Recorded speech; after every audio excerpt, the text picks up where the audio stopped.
Early in the morning, the sea in Da Nang was calm. The sky was painted in soft pink, and thin clouds drifted slowly above. Two men, John and David, both 30 years old, sat beside an old round bamboo boat, their eyes fixed on the endless ocean. They were sons of American-Vietnamese families and had chosen to stay in Vietnam after years of wandering abroad. They lived by the sea, like the local fishermen. John was born in Florida but grew up in a small house in Hoi after his mother returned to her homeland. David was born in Da Nang but moved to the US as a child. 3 years ago, after losing his construction job in California, David decided to come back to Vietnam to find a real life. The two met by chance in a seaside coffee shop where overseas Vietnamese often gathered to share their stories. At first, they planned to stay for only a short time, but the freedom, slow rhythm, and salty air of the sea anchored them there. They rented a small wooden hut near Sun Tra Beach, far from the noisy center. There was no stable electricity, no air conditioning, no internet, only waves, wind, and fish to catch each day. In the beginning, everything was hard. Neither of them knew how to paddle the small round basket boat. The first time they went out to sea, waves spun them around like a toy. Their nets got tangled like a pile of wires. They caught no fish, only plastic bottles and floating trash. That night, heavy rain fell. The roof leaked, cold water splashed inside. They sat beside a weak fire, their stomachs growling. "I miss burgers," David mumbled, and John forced a smile.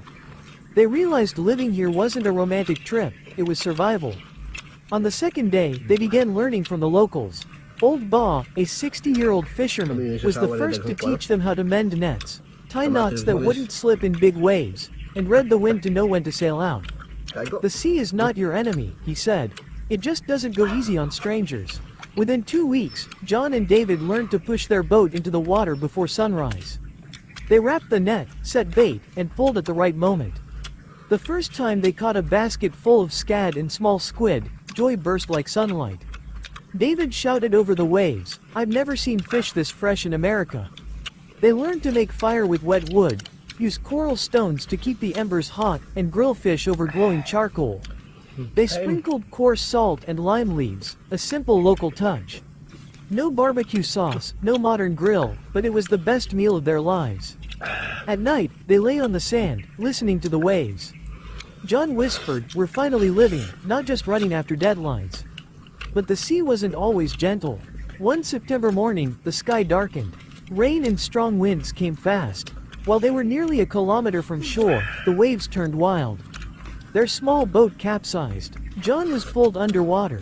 David tried desperately to swim toward land.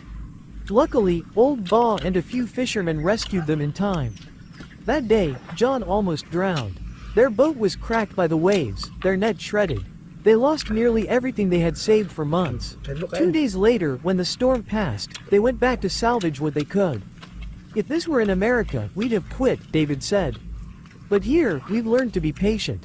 Old Ba helped them mend the net, patch the boat, and taught them another lesson.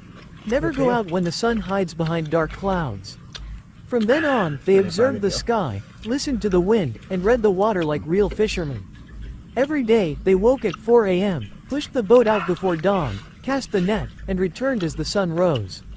They split the catch in two, one part to eat, the rest to sell or trade for rice, salt, and cooking oil. In the afternoon, they built a simple bamboo rack on the sand to grill fish and squid. Gradually, locals started coming to eat with them, sharing stories of storms, wars, and the lives they had built by the sea. John and David were no longer outsiders, they were part of the village. They learned to make shrimp paste, dry fish for stormy days, and David quickly mastered diving with a bamboo spear to catch red snapper or squid beneath the reefs. Winter came, and the sea turned cold and rough. Many days, they couldn't go out. Food ran low. Rain lashed their small hut. Wind howled through the cracks. "This is when I miss the US the most," John said softly. But they thought of Old Ba and the old fishermen who had endured this for decades. They built a stronger roof, stored firewood, dried fish, and saved water. Bit by bit, they adapted.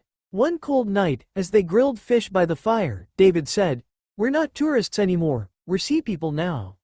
Spring returned, the sea calmed, the water turned clear, the sky bright blue. Their daily catch grew. They built a bigger hut with a kitchen and bamboo table. Tourists passing by were drawn by the smell of grilled fish and their warm smiles. Some asked, "Why don't you open a restaurant?" John laughed. "We don't want to get rich from the sea. We just want to live with it." At sunset, they sat on the beach watching the horizon fade to gold. David said, "I've never felt this free in my life." The sea had taught them more than any job or city ever could. They learned simplicity, gratitude for each meal, each drop of water, each catch. "The sea teaches me to be silent," John said. "Because when you're silent, you can hear the waves, the wind, and yourself." David nodded. "And it teaches me to stand back up after being knocked down." One evening, a soft breeze blew from the open sea. On the sand, two men sat by a glowing fire, grilling fish. The smell of the sea and fish blended into the sunset. Far away, small boats swayed gently on the water. They were no longer foreigners in a strange land.